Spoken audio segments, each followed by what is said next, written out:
जय हिंद learners, myself doctor Preeti Shrivastava. हमने प्रीवियस लेक्चर में डिस्कस किया था आपके paper name MAE 104 teacher education की यूनिट 3 के सब यूनिट में मेंशन आपकी एजुकेशनल ऑटोनोमस बॉडीज़ में से 3 बॉडीज़ को, टोटल वहाँ पे 8 एजुकेशनल बॉडीज़ आपकी मेंशन है, जिसको 1 बाय 1 मैं कवर कर रही हूँ। तो 3 हमने जो प्रीवियस लेक्चर में डिस्कस की हैं वो है आपकी NCERT, SCERT एंड आपकी NCTE। और आज मैं उसके कंटिन्यूएशन में 2 और एजुकेशनल बॉडीज़ आपको समझाने जा रही हूँ, UGC and NAC। And now मैं आपको फर्स्ट ऑफ ऑल UGC के बारे में समझाऊंगी। UGC का फुल फॉर्म ध्यान रखिएगा, यूनिवर्सिटी ग्रैंड कमीशन। एंड मैं उसकी अब जेनेसिस आपको बताऊंगी और इसको एज अ स्टोरी लीजिएगा, क्योंकि ये जो स्टोरी है UGC के फॉर्मेशन की, बहुत इंपॉर्टेंट एजेंसी है ये आपकी इंडिया की, इकलौती एजेंसी है जो यूनिवर्सिटीज़ को, एजुकेशन इंस्टीट्यूशंस को ग्रांट प्रोवाइड करती है। और इसके इस्टेब्लिशमेंट की शुरुआत हुई है 1823 से एग्जैक्टली। तो आपको वहाँ से मैं प्रेजेंट तक लेके आऊँगी, तो इसको एज अ स्टोरी आपको लेना है। And now story begins. Story की शुरुआत में आपको मैं कुछ बहुत इंपॉर्टेंट वर्ड्स बताने जा रही हूँ। ये वर्ड्स कहे गए थे 1953 में। उस समय हमारे जो इंडिया के प्राइम मिनिस्टर थे पंडित जवाहरलाल नेहरू जी द्वारा, उन्होंने एड्रेस करते हुए इनॉग्रल मीट को कहा था ऑन द डेट 28 दिसंबर 1953 में, inverted comma open, from ancient Bharat to modern India, higher education has always occupied a place of prominence in Indian history. In ancient times, Nalanda, Takshila and Vikramshila universities were renowned seats of higher learning, attracting students not only from all over the country but from far off countries like Korea, China, Burma, now Myanmar, Ceylon, now Sri Lanka, Tibet and Nepal. Today, India manages one of the largest higher education systems in the world. ये quotation आपकी यहीं ख़त्म होती है, जो हमारे 1953 में prime minister Jawaharlal Nehru ji ने कही थी। ठीक है, नाउ मैं आपको सीधे ले जा रही हूँ 1823 में, जब मैंने कहा कि स्टोरी की शुरुआत होगी 1823 से। The present system of higher education dates back to Mount Stuart Elphinstone's minutes of 1823, which stressed on the need for establishing schools for teaching English and the European sciences. Later, now अब 1823 से मैं आपको ले जा रही हूँ 1835 में। Lord Macaulay, filtration theory आपको याद होगी, बहुत फेमस थ्योरी है आपके इंडियन एजुकेशन सिस्टम की, जो लॉर्ड मैकाले ने दी थी। इसे हम मैकालेस मिनट और इसको हम फिल्ट्रेशन थ्योरी के नाम से भी जानते हैं।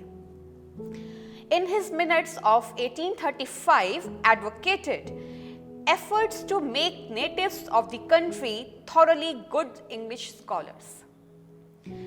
उसके बाद आपको मैं लेके आ रही हूँ 1854 में। Sir Charles Wood's dispatch of 1854, famously known as the Magna Carta of English education in India, recommended creating a properly articulated scheme of education from the primary school to the university. In sought to encourage indigenous education and planned the formulation of a coherent policy of education. Subsequently, the universities of Calcutta, ये आपको universities के नाम ध्यान रखने हैं, the universities of Calcutta, the University of Bombay, now Mumbai, and Madras were set up in 1857. Charles Wood dispatch की जो recommendation आई थी आपकी 1854 में, उसके 3 साल बाद आपकी 3 यूनिवर्सिटी स्टैब्लिश हुई इंडिया में, 1857 में कौन सी? First university of Calcutta, second university of Bombay now Mumbai, and third is university of Madras, followed by the University of Allahabad in 1887. The Inter-University Board, later known as the Association of Indian Universities, was established in 1925. अब मैं आपको सीधे ले आई हूँ 1857 से 1887, then direct 1925 में। आपको 1857 ध्यान रखना है, 3 यूनिवर्सिटी स्टैब्लिश हुई हैं इंडिया में, university of Calcutta, Bombay and Madras. 1887 में यूनिवर्सिटी ऑफ इलाहाबाद स्टैब्लिश हुई है, एंड नाउ 1925 में स्टैब्लिश किया हुआ है द इंटर यूनिवर्सिटी बोर्ड, जिसे हम दूसरे नाम से भी जानते हैं एसोसिएशन ऑफ इंडियन यूनिवर्सिटीज। और किस लिए स्टैब्लिश हुआ? To promote university activities by sharing information and cooperation in the field of education, culture, sports and allied areas. इनको प्रमोट करने के लिए, इनको शेयर करने के लिए इसका एस्टैब्लिशमेंट हुआ इंटर यूनिवर्सिटी बोर्ड का। इंटर यूनिवर्सिटी बोर्ड के एस्टैब्लिशमेंट के बाद मैं आपको डायरेक्ट ला रही हूँ 1944 में। The first attempt to formulate a national system of education in India came in 1944 with the report of the Central Advisory Board of Education, CABE। Short में हम इसको CABE कहते हैं, इसका फुल फॉर्म है central advisory board of education. ध्यान रखिए, on post-war educational development in India, also known as the Sargent report। बहुत important report है और इसको हम हर बार कंटेम्प्रेरी एजुकेशन पेपर के तहत पढ़ते हैं सार्जेंट रिपोर्ट को। और ये इंपॉर्टेंट है क्योंकि ये आपकी सेकेंड वर्ल्ड वॉर खत्म होने के बाद जो इंडिया में एजुकेशनल जो सिचुएशन थी, सिनेरियो था, उस को जज करने के लिए, इवैल्यूएट करने के लिए ये रिपोर्ट आई थी। और इस रिपोर्ट का जो हम दूसरा नाम मैंने आपको क्या बताया? The report of the central advisory board of education. Now it recommended, इसने रिकमेंडेशन दी जो कि बहुत इंपॉर्टेंट है। क्या थी recommendation? The formation of a university grant committee, UGC, जिसे आप आज यूनिवर्सिटी ग्रांट कमीशन के नाम से जानते हो। इसको सबसे पहले क्या नाम दिया गया था? University grant committee, which was formed in 1945 to oversee the work of the 3 central universities of Aligarh, Banaras and Delhi। University UGC का जो फर्स्ट, इसका पहला जो फॉर्म है यूनिवर्सिटी ग्रांट कमेटी, इसको एस्टैब्लिश किया गया 1945 में। और किसके खातिर? जो 3 यूनिवर्सिटीज थी उस समय इंडिया की, उनके वर्क को इवैल्यूएट करने के लिए। और कौन सी थी universities? University of Aligarh, university of Banaras and university of Delhi. The committee was entrusted with the responsibility of dealing with all the then existing universities। ठीक है, 3 यूनिवर्सिटीज के वर्क को जज करने के लिए हमने आपकी सार्जेंट रिपोर्ट ने रिकमेंडेशन दी कि हमें यूनिवर्सिटी ग्रांट कमेटी स्टैब्लिश करनी है, जो स्टैब्लिश हुई 1944 में। एंड देन उसके बाद जितनी उस समय एग्जिस्टिंग यूनिवर्सिटीज थी उनके वैल्यूएशन की रिस्पॉन्सिबिलिटी इस कमेटी को दे दी गई। Soon after independence, the University Education Commission was set up in 1948 under the chairmanship of Dr. Sarvepalli Radhakrishnan। अब मैं उनकी वर्ड्स कोट कर रही हूँ। To report on Indian university education and suggest improvements and extensions that might be desirable to suit the present and future needs and aspirations of the country। ये आपका higher education commission के नाम से जाना जाता है, ये बहुत इंपॉर्टेंट है। Then this commission recommended that the University Grants Committee be reconstituted on the general model of the University Grant Commission of the United Kingdom, with the full-time chairman and other members to be appointed from amongst educationists of repute. ध्यान रखिएगा कि आपके higher education commission के तहत कहा गया कि university grant commission को हमें फिर से रीस्टैब्लिश रिकॉन्स्टिट्यूट करना है, और किसके पैटर्न पे? University grant commission of United kingdom with a full-time chairman and other members to be appointed from amongst educationists of repute. In 1952, the Union government decided that all cases pertaining to the allocation of grants in aid, ध्यान रखिए UGC का main function है grants in aid, ये aid provide, financial aid provide करती है universities को, higher education institutions को. So, was formally established again.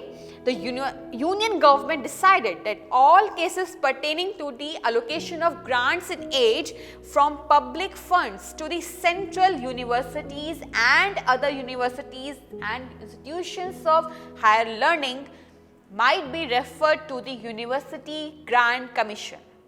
1952 में यूनियन गवर्नमेंट ने क्या डिसाइड किया कि जितने ग्रांट एंड एड से जुड़े आप केसेस हैं, बाकी सारी उस समय की एग्जिस्टिंग इंडियन यूनिवर्सिटीज और हायर एजुकेशन इंस्टीट्यूशंस के, वो हम यूनिवर्सिटी ग्रांट कमीशन को हैंडओवर कर दें, वो इनसे डायरेक्ट डील करें.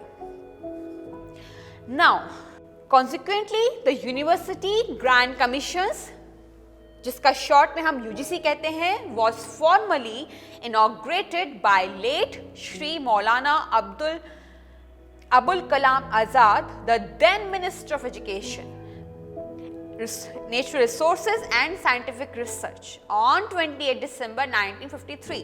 उसके 1952 में बात कही गई, डिसाइड किया. उसके एक साल बाद 1953 में जो उस समय के हमारे minister of education, natural resources and scientific research थे श्री मौलाना अबुल कलाम आज़ाद, उन्होंने इनॉग्रेट किया यूजीसी को फॉर्मली. ठीक है, ध्यान रखिएगा डेट 28 दिसंबर 1953 में. The UGC however was formally established only in November 1956 as a statutory body of the Government of India through an act of Parliament for the coordination, determination and maintenance of standards of university education in India. Inaugurate किया है UGC को आपके उस समय के minister of education, natural resources and scientific research Shri Maulana Abul Kalam Azad ने. वो किया है 53 में. पर बहुत इंपॉर्टेंट पॉइंट ये है कि हाउएवर किसी कारणवश, जो उस समय बहुत सारे ऐसे रहे होंगे प्रोज एंड कॉन्स, बहुत सारे मतलब सिचुएशंस ऐसी थी क्रिटिकल कि सही तरीके से जो यूजीसी का फॉर्मली जो एस्टैब्लिशमेंट है वो आपकी उस डेट है नवंबर 1956. उसके 3 साल बाद जाके 1956 में इंडिया को एक यूनिवर्सिटी ग्रांट कमीशन मिला है फॉर्मली. ध्यान रखिए, the UGC however was formally established only in November 1956. और क्यों हम कहते हैं नवंबर 1956 इंपॉर्टेंट है? क्योंकि नवंबर 1956 में यूजीसी कैसे एस्टैब्लिश हुई है? As a statutory body of the government of India through an act of parliament for the, ये बात पॉइंट ध्यान रखिए, किस लिए? For the coordination, determination and maintenance of standards of university education in India. University education जो आपकी India की है उसमें कोऑर्डिनेशन, उसकी डिटर्मिनेशन और मेंटेनेंस के लिए यूजीसी को 56 में as a statutory body of government of India establish किया गया. In order to ensure effective region wise coverage throughout the country, क्योंकि आपकी इंडिया में 4 रीजन है, नॉर्थ, आपका south, then east and west, 4 region है. इन चारों रीजन को एक साथ इक्वली सेम लेवल पे कवर करने के लिए the UGC has decentralized its operations by setting up 6 regional centers at UGC एक एजेंसी है, ठीक है. अगर इसे पूरे इंडिया को करना है गवर्न, तो इसको डिसेंट्रलाइज्ड होना पड़ेगा। दो टर्म्स हैं, सेंट्रलाइज्ड एंड डिसेंट्रलाइज्ड। ध्यान रखिए, सेंट्रलाइज्ड होता है जब आप केंद्रीकरण करते हो, जब सारी पावर आप एक जगह इकट्ठा कर देते हो। डिसेंट्रलाइज्ड होता है जब वो जो इकट्ठी पावर है उसे आप इक्वल पीसेस में डिवाइड करके डिस्ट्रीब्यूट करते हो अलग अलग प्लेसेस पे, ठीक है।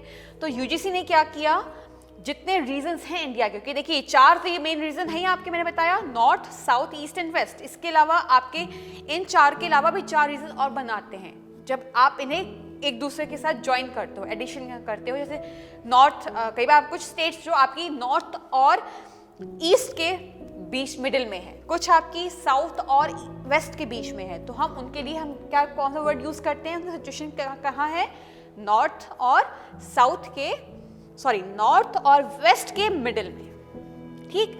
तो इसलिए इतने सारे रीजंस को कवर करने के लिए सेम लेवल पे यूजीसी ने अपने पावर्स को, अपने वर्क को डिसेंट्रलाइज्ड किया और 6 रीजनल सेंटर स्टैब्लिश हुए उसके। अब ये 6 रीजनल सेंटर्स के आपको याद रखने हैं नाम, कहाँ कहाँ हैं यूजीसी के ये 6 regional centres, Pune, Hyderabad, Kolkata, Bhopal, Guwahati and Bangalore. याद रखिएगा, यूजीसी के 6 रीजनल सेंटर्स हैं और वो कहाँ कहाँ हैं, Pune, Hyderabad, Kolkata, Bhopal, Guwahati and Bangalore. The head office of the UGC is located at Bahadur Shah Zafar Marg in new Delhi. जो आपका दिल्ली में बहादुर शाह जफर मार्ग है, वहां पे यूजीसी का हेड ऑफिस है, with 2 additional bureaus operating from 35 Firoz Shah Road and the South Campus of University of Delhi। और उसके 2 additional bureaus हैं, एक आपका है 35 Firoz Shah road and second one is the south campus of university of Delhi. अब मैं आपको समझाने जा रही हूँ the mandate of UGC. The UGC has the unique distinction of being the only grant giving agency in the country which has been vested with 2 responsibilities। ध्यान रखिए, ये मैंडेट इंपॉर्टेंट है और मैंने आपको बताया कि इकलौती एजेंसी है पूरे इंडिया की जो ग्रांट प्रोवाइड करती है, ठीक है। और इसके 2 रिस्पॉन्सिबिलिटीज हैं। First, that of providing funds provide करना first, and that of coordination, determination and maintenance of standards in institutions of higher education। Second one कौन सा है इसकी responsibility? that of coordination, determination and maintenance of standards in institutions of higher education। अब the UGC's mandate includes, ये 6 point हैं, इनको आप tips से याद रखिए। Promoting and coordinating university education, university education को प्रमोट करना और कोऑर्डिनेट करना। Second, determining and maintaining standards of teaching, examination and research in universities. 3 functions हैं यूनिवर्सिटीज के, teaching, examination and research.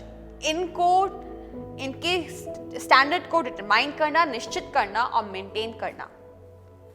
Third, framing regulations on minimum standards of education, जो education का minimum standards है उसके लिए रेगुलेशंस, रूल्स रेगुलेशन लेके आना, frame करना।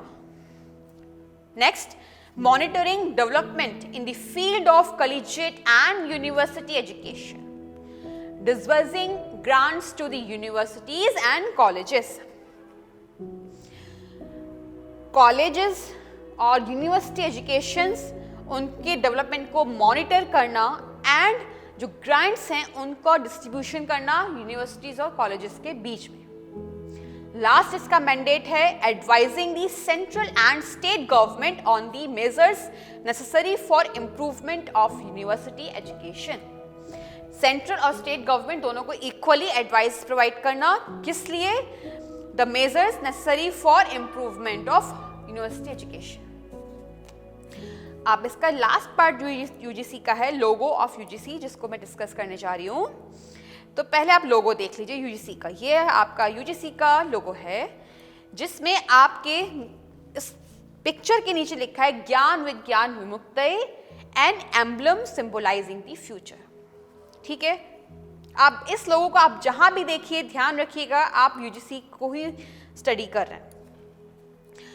Now, it was something that Prime Minister Shri Atal Bihari Vajpayee said during his speech on the occasion of the initiation of the University Grant Commission, in short UGC, Golden Jubilee year on 28 December 2002. That sparked off the idea of revisiting the old UGC logo.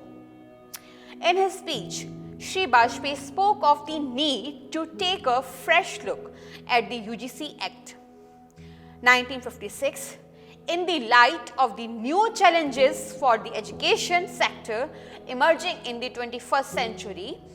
He also suggested that the Commission could consider changing its name to the University Education Development Commission, and this name truly captures the changed role of UGC in recent years. अब यहाँ आपका UGC finish.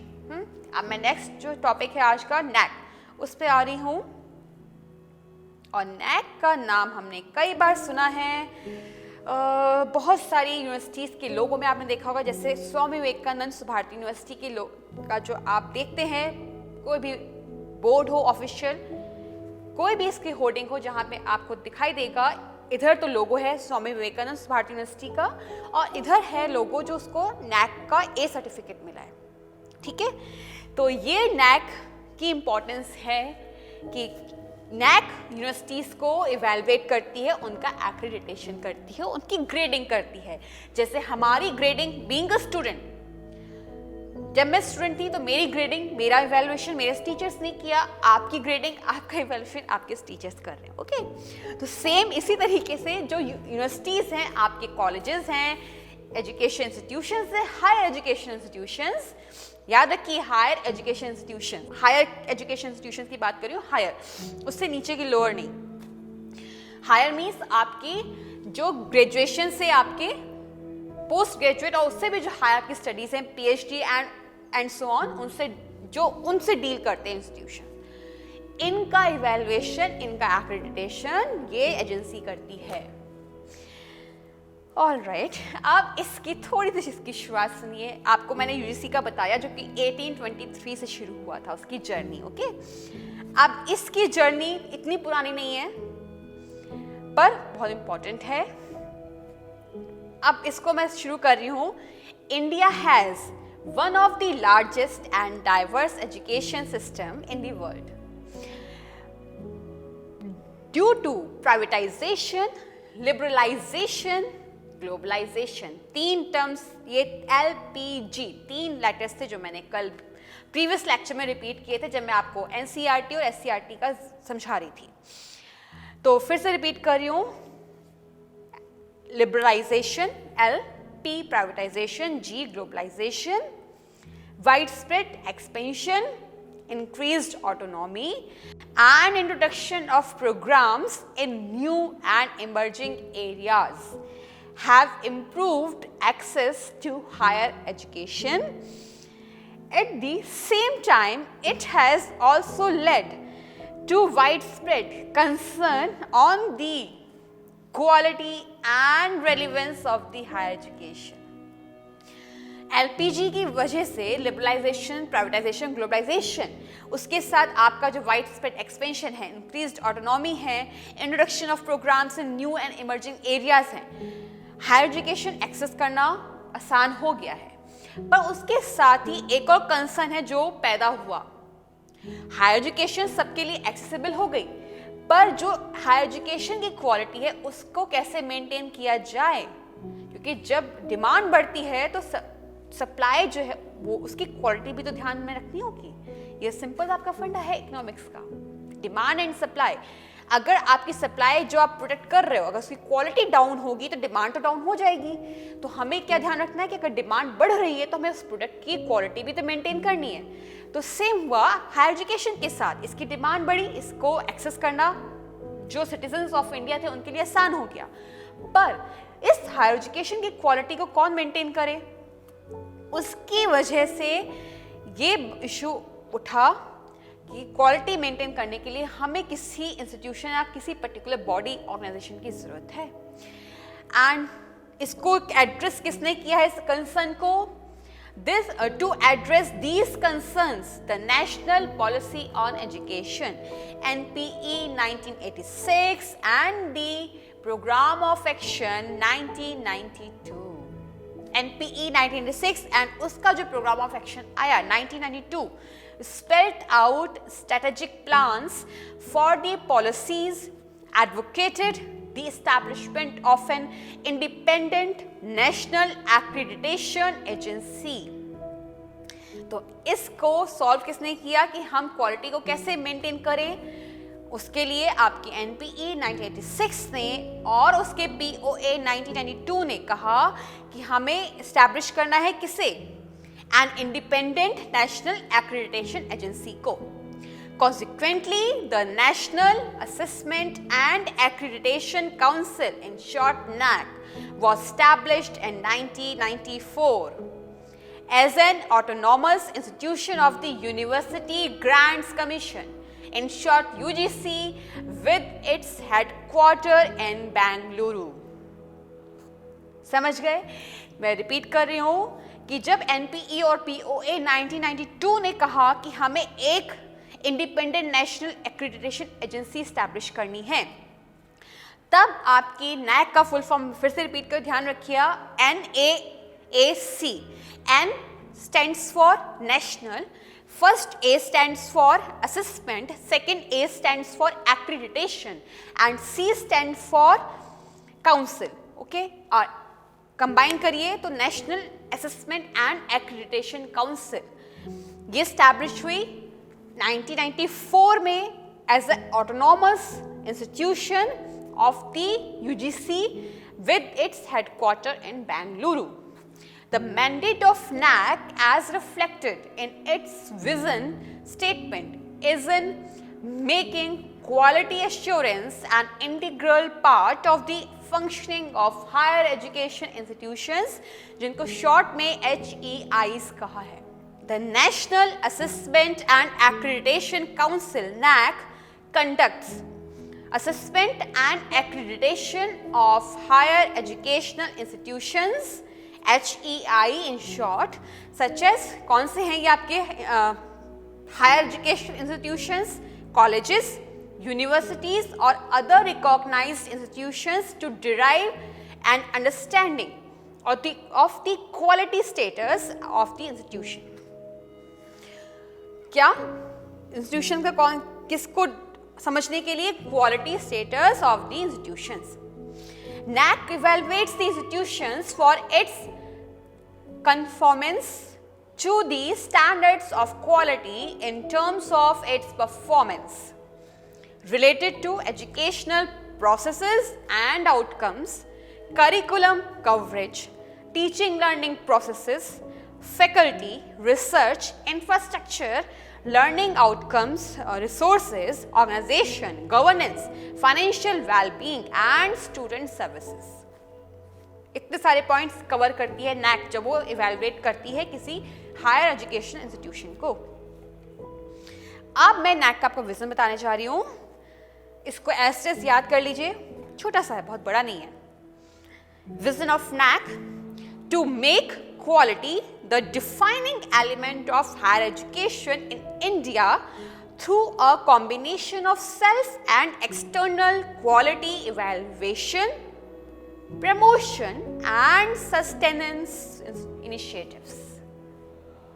Repeat कर रही हूँ. Vision of NAAC: to make quality the defining element of higher education in India through a combination of self and external quality evaluation, promotion and sustenance initiatives.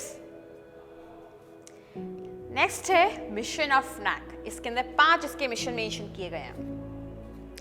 First mission है to arrange for periodic assessment and accreditation of institutions of higher education और units thereof or specific academic programs or projects. ठीक.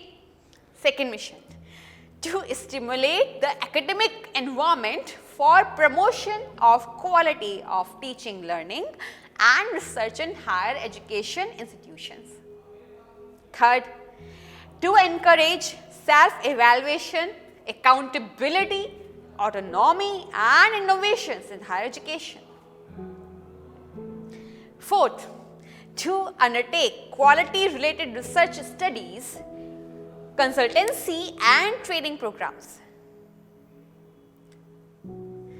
And fifth, last mission है to collaborate with other stakeholders of higher education for quality evaluation, promotion and sustenance.